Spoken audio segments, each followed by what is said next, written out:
Assalamualaikum warahmatullahi wabarakatuh.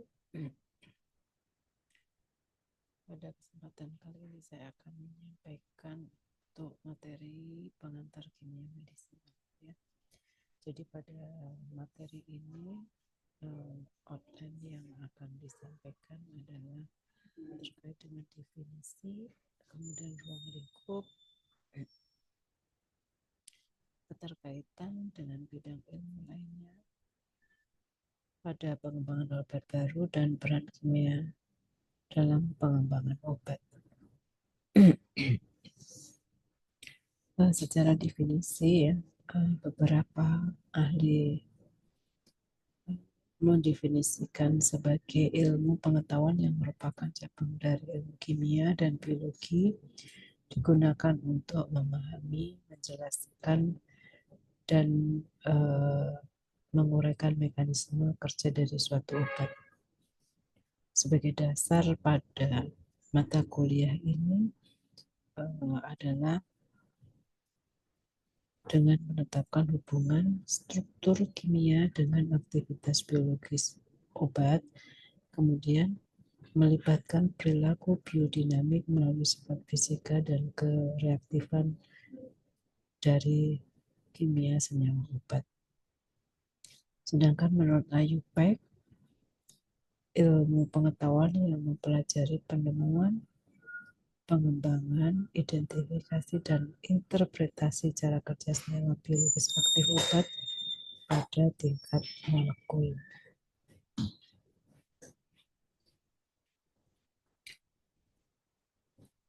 Taylor dan Kenuel mendefinisikan sebagai studi kimiawi senyawa atau obat yang memberikan efek menguntungkan dalam sistem kehidupan dan melibatkan studi hubungan antara struktur kimia senyawa dengan aktivitas biologis serta mekanisme cara kerja senyawa pada sistem biologis dalam usaha mendapatkan efek pengobatan yang maksimal dan memperkecil efek samping yang merugikan. Jadi pada definisi ini sudah ada keterkaitan antara efek pengobatan dan efek samping yang tidak diinginkan ya, ataupun efek lainnya seperti efek toksik. Kemudian secara ringkas disebutkan bahwa biokimia itu adalah ilmu yang mempelajari struktur kimia atau senyawa atau obat dengan aktivitas biologisnya. Untuk ruang lingkupnya apa saja?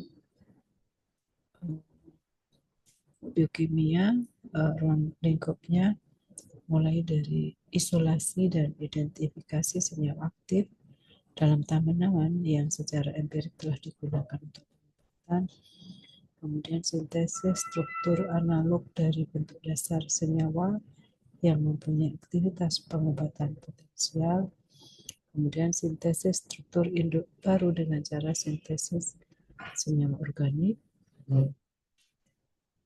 kemudian juga mencari hubungan antara struktur kimia dengan mekanisme kerja dari obat, mengembangkan rancangan obat baru, kemudian mengembangkan hubungan struktur kimia dengan aktivitas biologis obat melalui sifat kimia fisika dan bantuan statistik. Kalau kita lakukan presentase untuk sumber obat esensial, itu terdapat berbagai sumber di mana yang terbesar saat ini adalah berasal dari sintesis senyawa kimia yaitu sebesar 48,9%. Kemudian berasal dari tumbuhan atau herbal sebesar 11,1%. Kemudian semi sintetik ya sebesar 9,5%. Berasal dari bahan-bahan mineral 9,1% dan berasal dari hewan sebesar 8,7%. Kemudian yang berasal dari mikroorganisme sebesar 6,4% dalam bentuk vaksin 4,3% dan sisanya 2% dalam bentuk sera. Nah, untuk kimia medisinal itu sendiri dalam aplikasinya membutuhkan basic ilmu lainnya yang dipelajari di farmasi ya. Jadi yang menjadi basicnya adalah ada kimia analisis, kimia organik, kimia fisik maupun biokimia. Kemudian ada juga dari biologi, mikrobiologi maupun fisiologi. Perkembangan selanjutnya, kimia medisinal akan memberikan perkembangan pada keilmuan farmakologi. Nah, di mana keilmuan farmakologi ini jika sistem pengobatannya dilakukan eksplorasi dengan mempelajari aspek farmasetika dan biotransformasi ataupun keilmuan dari toksikologi dan patologi, maka akan bermanfaat untuk kedokteran klinis. Tentunya nanti impact akhir yang dikehendaki adalah pengobatan kepada pasien. Begitu. Nah, untuk melakukan berbagai kegiatan yang terkait dengan medisinal tersebut,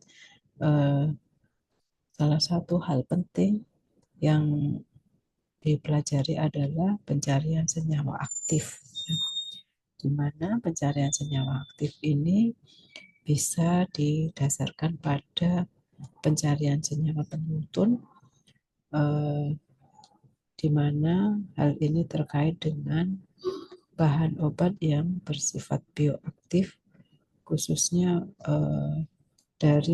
bisa dari bahan tanaman, hewan, ataupun yang lainnya ya, mikrobiota juga bisa. Kemudian modifikasi struktur ya dari bahan lead compound atau senyawa penuntun bisa juga dilakukan modifikasi struktur jika itu struktur inti yang dianggap mempunyai aktivitas, maka struktur inti itu bisa dilakukan modifikasi pada rantai sampingnya. Nanti akan dijelaskan lebih lanjut ya terkait modifikasi struktur ini pada materi berikutnya. Kemudian hubungan kualitatif ya senyawa aktif. Jadi hubungan dari struktur itu sendiri dengan aktivitasnya seperti apa. Kemudian tentunya dilanjutkan dengan analisis statistik yang bisa memberikan kesimpulan ya bagaimana aktivitas obat tersebut. Nah, salah satu tujuan dari modifikasi struktur ya pada rancangan penemuan obat baru, obat itu diharapkan mempunyai efek yang lebih poten atau lebih efektif ya. Kemudian jika pada obat sebelumnya efek sampingnya masih kuat, maka pada rancangan obat berikutnya diharapkan efek samping obat itu lebih kecil atau menurun. Kemudian spektrumnya lebih spesifik, artinya obat itu akan spesifik bekerja pada suatu senyawa tertentu. Kemudian spektrum yang lebih luas ya. Jadi ini tergantung dari pengobatan yang diinginkan terkait dengan senyawanya, apakah pada awalnya dia sangat spesifik, kemudian mau digunakan untuk untuk pada spektrum yang luas gitu. Ini tergantung dari tujuannya ya. Kemudian profil farmakokinetik yang lebih baik. Jadi modifikasi strukturnya diharapkan dapat memberikan profil farmakokinetik yang lebih baik, dan berikutnya bisa juga diharapkan senyawa tersebut mempunyai aktivitas biologis yang baru gitu, sehingga nanti di sini bisa satu obat itu memberikan lebih dari satu aktivitas gitu ya.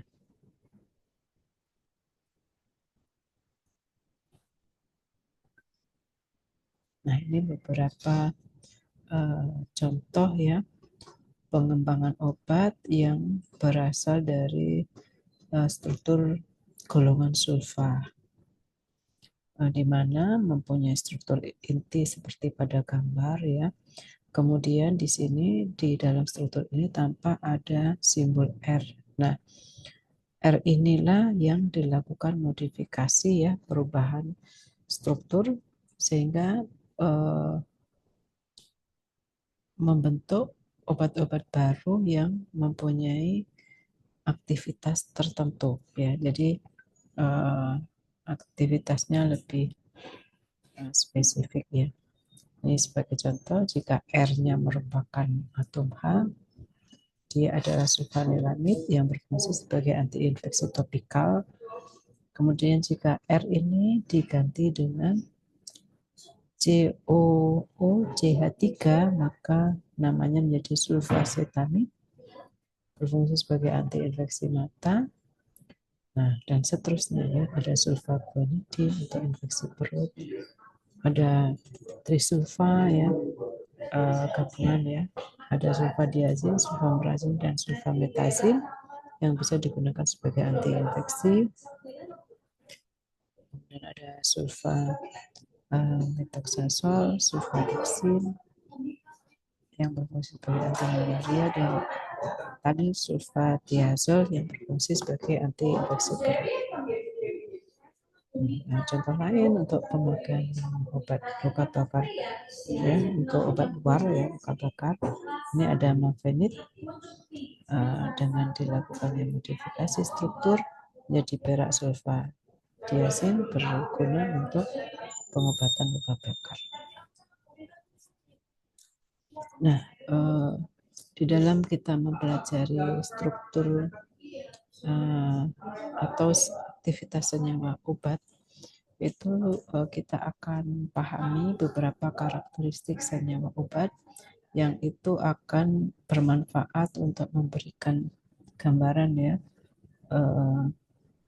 bagaimana aktivitas biologis senyawa tersebut ya. Nah, untuk itu penting dipahami bagaimana sifat kimia maupun fisika dari senyawa obat itu sendiri. Sifat kimia fisika memegang peran penting dalam transport obat untuk mencapai reseptor. Sebelum mencapai reseptor, molekul obat harus melewati bermacam sawar, membran, dan berinteraksi dengan senyawa CES maupun CIS. Ya. Dalam hal ini hanya struktur dengan spesifikasi tinggi secara setarik dan elektronik saja yang dapat berinteraksi dengan reseptor biologis. Jadi ketahanan senyawa obat itu untuk melalui berbagai sawar membran itu menjadikan senyawa itu mampu memberikan efek biologis khususnya sebagai pengobatan. Nah, bagaimana peran kimia medisinal itu sendiri dalam pengembangan obat ya? Dalam kimia medisinal kita akan ketahui bagaimana hubungan kuantitatif ya, struktur aktivitas dan atau quantitative structure activity relationship yang merupakan bagian penting dari kimia medisinal dan usaha mendapatkan obat baru dengan aktivitas yang dikendaki dan biaya yang lebih ekonomis. Kemudian dengan kimia medisinal yang khas untuk bidang farmasi, khusus memilih obat terbaik dari senyawa seturunan atas dasar hubungan struktur aktivitas, kemudian KIE, profesional, dan penelitian pengembangan obat. Nah, kalau kita perhatikan ya perkembangan obat baru, itu terkait dengan senyawanya ya yang berperan pada obat, mulai dari obat tradisional hingga obat modern itu akan mengalami penurunan gitu. Jadi sebagai contoh, pada saat awal dirancang kandidat obat dalam satu misalnya berbasis herbal, maka pada awal sebelum dilakukan seleksi ya, mulai dari tanaman yang jumlahnya ribuan, kemudian dilakukan penelitian pada obat atau tanaman tertentu, di mana ini merupakan penapisan secara farmakologis ya, maka setelah dipilih untuk tanaman tertentu jumlahnya akan berkurang. Kemudian selanjutnya akan dilakukan uji toksisitas akut terlebih dahulu. Jadi setiap obat yang akan digunakan itu harus lolos uji dari toksisitas akut. Kemudian jika ternyata obat itu atau bahan tersebut tidak toksik, maka dilanjutkan dengan percobaan farmakologi yang lebih luas sesuai dengan aktivitas yang diinginkan. Kemudian tahap selanjutnya bisa juga masuk pada uji toksisitas kronik dan uji klinik ya. Nah, untuk kronik ini otomatis membutuhkan waktu yang lebih lama ya, demikian juga dengan uji klinik. Nah, dalam hal ini jumlah komponen baik itu jenis tanaman ataupun senyawa kimianya akan semakin berkurang. Nah, aktivitas obat itu sendiri berdasarkan aktivitas farmakologisnya.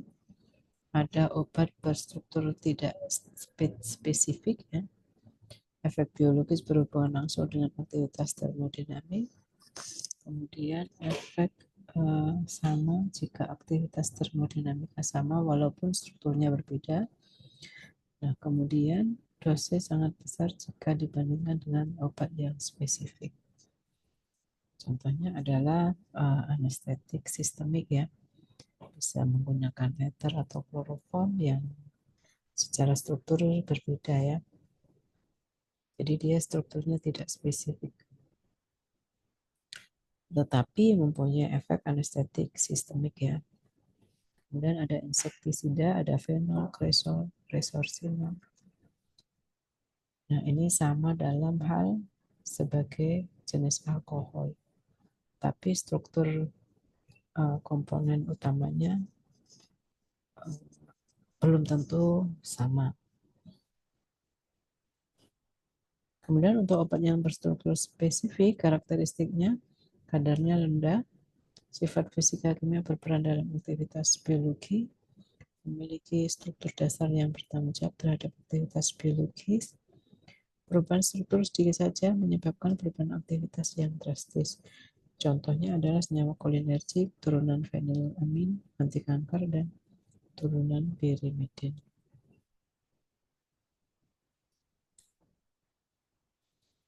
Untuk penggolongan obat itu sendiri, berdasarkan besarnya jumlah molekul yang harus diperhatikan, penggolongan obat didasarkan atas yang pertama struktur kimia, kemudian aksi farmakologi, penggunaan terapeutik anatomi struktur kimia, dan mekanisme aksi tingkat molekul. Jadi bisa digolongkan sebagai mana tertulis di sini ya.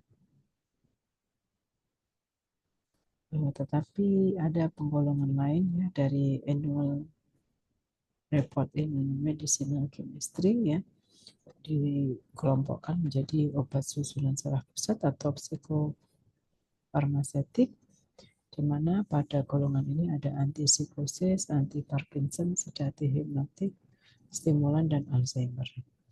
Kemudian ada obat farmakodinamik, obat yang memperbaiki fungsi tubuh yang tidak bekerja dengan baik, meliputi obat jantung, saluran nafas, saluran cerna, dan anti alergi. Kemudian ada obat kemoterapi, di mana obat ini mempunyai toksisitas selektif terhadap organisme parasit yang menyerang tubuh. Kemudian obat-obat untuk penyakit metabolik dan fungsi endokrin. Obat yang tidak termasuk dalam ketiga golongan di atas meliputi antiinflamasi, antirematik, dermatologis, anti obesitas. Jadi selain yang 3 di atas ya. Ada juga penggolongan obat atas dasar terapeutik anatomi struktur kimia. Sebagai contoh, obat-obat golongan saluran cerna dan metabolisme, obat-obat untuk darah dan organ pembentuk darah, obat untuk sistem kardiovaskuler, obat untuk kulit ya atau dermatologis, obat untuk sediaan genetourinaria dan hormon kelamin. Kemudian ada obat-obat golongan anti-infeksi umum, anti neoplastik dan imunosupresan, dan obat sistem muskuloskeletal, SSP, susunan saraf pusat ya, antiparasit, sistem pernapasan, dan organ sensori. Untuk penggolongan obatnya ya. Jadi kimia itu merupakan keilmuan yang berkelanjutan ya, di mana pada materi-materi sebelumnya harus sudah dikuasai, seperti misalnya biokimia, kimia farmasi, kimia analisis, kimia sintesis gitu, sehingga proses pengembangan senyawa obat itu sendiri bisa berdasarkan dari berbagai aspek ya untuk bisa